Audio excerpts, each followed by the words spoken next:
हम जहाँ खड़े होते हैं वहीं से लाइन शुरू हो जाती है। શું સંભળાણું તમને? हम जहाँ खड़े होते हैं वहीं से लाइन બીજા કોઈએ જવાબ નથી આપવાનો, હું જેને પૂછું हम जहाँ से खड़े होते हैं वहीं से लाइन शुरू સંભળાય છે ને? પેલી બાજુ આ બેન શું બોલ્યા એ સંભળાણું બરાબર? हम जहाँ से लाइन शुरू करते हैं वहीं नहीं, આવું તો એ ડાયલોગ બોલે ને તો हम जहाँ खड़े हो जाते हैं लाइन वहीं से शुरू हो जाती है। એટલે એક્ટિંગ નો સૌથી પહેલો લેસન છે કે તમે જે કાંઈ બોલો એ સ્પષ્ટ હોવું જોઈએ। વાય તમે ગણગણ બોલી જાવ ને એમાં ખબર ન પડે સામેનો માણસ તો આ વિચાર કરતો નહીં જાય ને કે તમે શું બોલ્યા હે એવો જ કરવું પડે પણ પછી કારણ કે આપણે શું બોલીએ એ આપણને ખબર ન હોય ને સામેવાળા આપણને જાતે ખબર પડે એવું થાય ને પછી આપણે હોલમાંથી કે સ્ટેજમાં જ્યારે નાટક જોતા હોઈએ કહે કે આ ભાઈને તો બોલતા જ નથી આવડતું। ઓકે, હવે જે મેં ઉપર વાત કરી હતી કે મોબાઈલ ખોવાઈ ગયો, પહેલે દિવસે મોબાઈલ આપ્યો કારણ કે તમે ફર્સ્ટ નંબર આવ્યા, પછી એ જ મોબાઈલ કોઈએ કાઢી લીધું, તો એ જ્યારે આપણા પેરેન્ટ્સને આપણે જ્યારે કહીએ તો કઈ રીતે કહેશું ભાઈ બહુ સરસ કર્યું હતું? આવો તમે પરીક્ષામાં ફર્સ્ટ નંબર આવ્યા, પેરેન્ટ્સે તમને બહુ સરસ મોબાઈલ અપાવી દીધું, પહેલે દિવસે તમે સ્કૂલમાં લઈને ગયા ને કોઈએ કાઢી લીધું, હવે ઘરે કહેવું તો પડે ને, તો એ કઈ રીતે કહેશે? અહીંયા આવો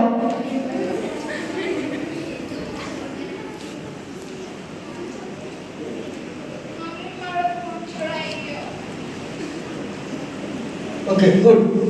અને જો મમ્મી મારો ફોન ચોરાઈ ગયો આજે એ આવી રીતે કહું તો માર પડે ને, અને હું એમ કહું ઘરે જઈને મમ્મી પહેલો નંબર પાસ થઈ ગઈ તો શું થાય? પહેલો નંબર પાસ થયા હો તમે હે, અને તમે રડતા રડતા કહો કાલે પહેલો નંબર પાસ થઈ ગયો, એટલે તમારા ચહેરાના હાવભાવ તમે શું દર્શાવવા માંગો છો કે સામેવાળાને એમ થાય કે તમે ખુશ છો કે દુઃખી છો, તો એ તમારે મોઢા ઉપરથી ખબર પડે ને? ધારો કે ત્રીજી વસ્તુ અભિનયમાં શું ભાગ ભજવે છે કે ધારો કે તમે પોલીસનો ડ્રેસ પહેર્યો હોય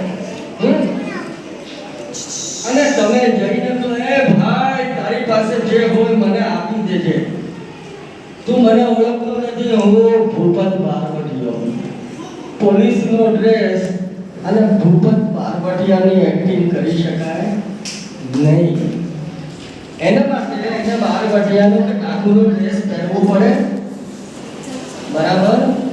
એટલે આપણે ત્રણ વસ્તુ શીખી: સ્પષ્ટ ઉચ્ચારણ, મોઢાના હાવભાવ, ત્રીજી વેશભૂષા, એને પછી આવે છે તમારે મેકઅપ, તમારે એને અનુરૂપ મેકઅપ કરવું પડે જે પાત્ર તમે ભજવો છો। શોલે કોણે જોયું છે? શોલે લગભગ બધાએ જોયો છે, है ना? शोले पिक्चर और सामा कितने आदमी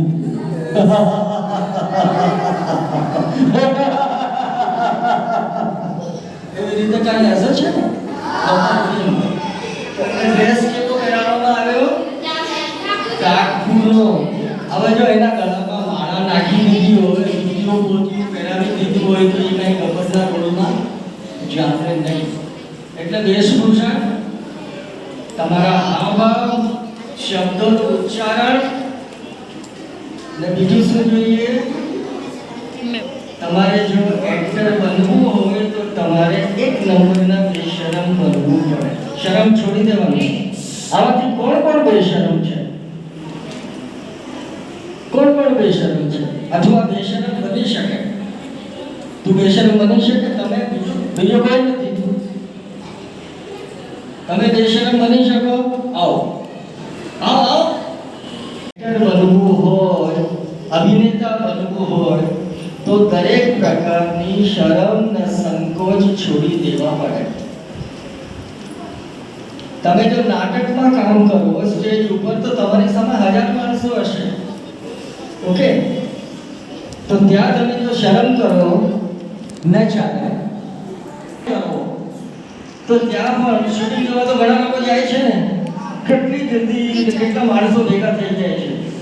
તો ત્યાં તમને કોઈ ડાયલોગ બોલવાનું હોય અને તમે શરમ કરો તો ન ચાલે.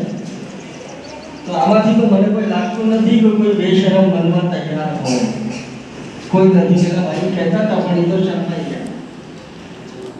ઓકે, હવે અહીંયા જે આપણે નાટોત્સવ થયો હતો એમાંથી કયા આટલામાંથી કોણે ભાગ લીધો હતો? તો એ જેટલાય ભાગ લીધો ઉભા થઈ જાઓ. એક ટીમ આ બાજુ બનાવો, એક ટીમ આ બાજુ બનાવો. આવી જાઓ.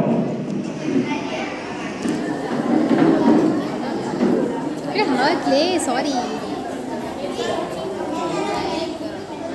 એક જ આ બાજુથી 2 જણા, આ બાજુથી 1 જ. અહીંયાથી કોણ હતું? ડ્રામામાં ના આપણે અહીંયા બીજો જ નાટક કરશે. એ નાટક ભૂલી જાઓ, પણ નાટકમાં કોણે ભાગ લીધો હતો એ 2 જણા અહીંયા છે. જે નાટક તમે લોકો ભજવો તો એ નાટક નથી કરવાનું. આવી જાઓ, 3 ની ટીમ અહીંયા આ બાજુ 2 જણા ભજવવાનું છે. એ કહું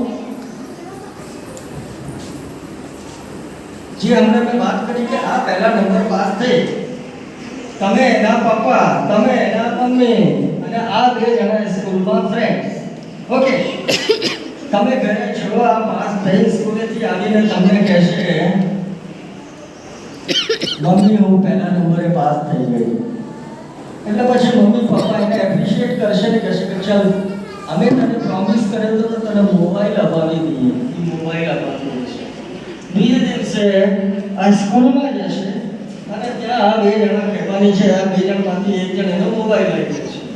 તમારે આવીને પાછું રડતા કહેવાનું છે મોદી માનો મોબાઈલ છોડાઈ ગયો. આપણે આ જ એક્ટ કરવાનું છે, બીજો કોઈ નવો ડ્રામા નથી કરવું. ડાયલોગ તમને જે યાદ આવે એ બોલી શકો, પણ એમાં જે ચહેરાના હાવભાવ છે ને એ તમે કેટલા રજૂ કરી શકો છો એ મારે.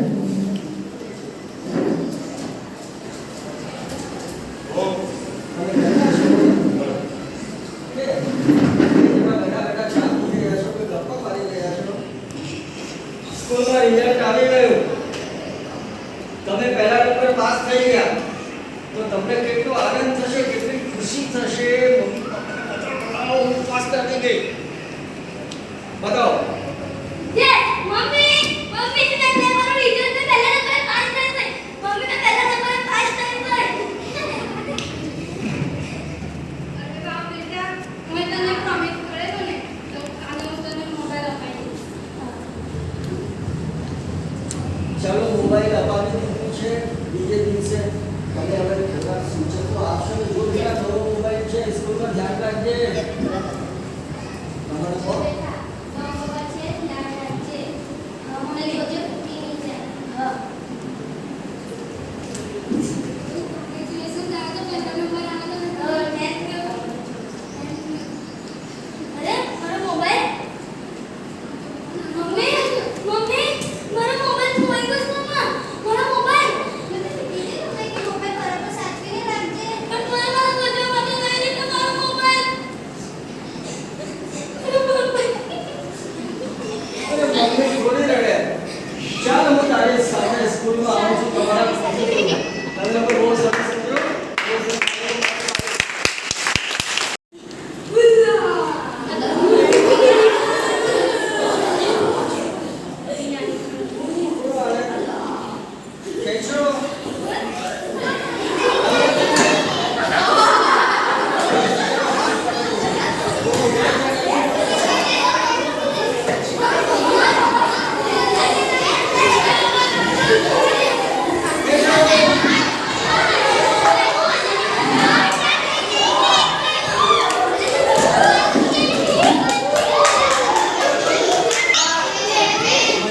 એક્ટિંગ કોને આવડે છે? એક પાત્રીય અભિનય. એક પાત્રીય અભિનય કોને કહેવાય? ખબર છે? હા હા બોલો. એક જ વસ્તુ આપણે જે કરવાનું હોય તે. ના ના, એક જ વસ્તુ કરવાની ન હોય. પાત્ર કરીએ. એક પાત્રીય અભિનય. એક પછી હા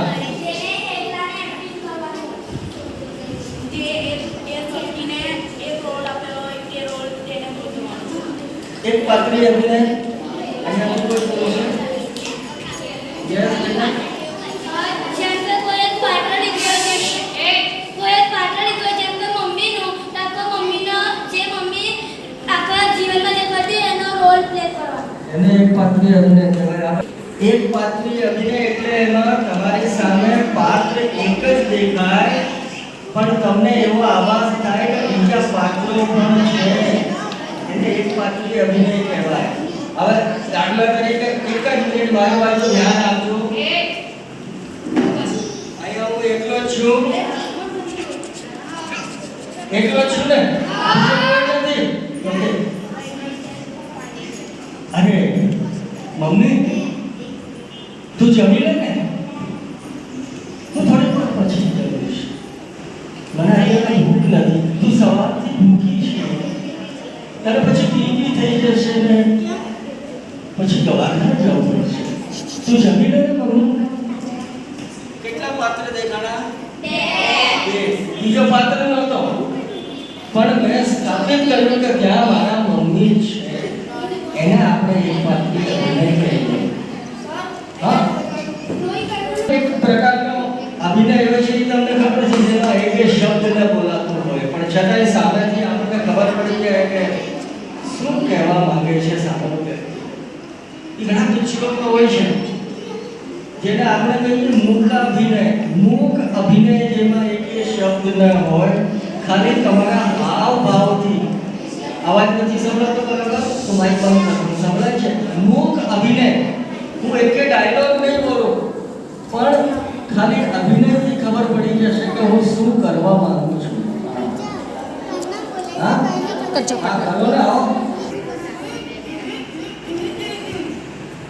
હું તો બોલાય નહીં ને મૂક અભિનયમાં શબ્દો તો બોલવાના જ નહીં.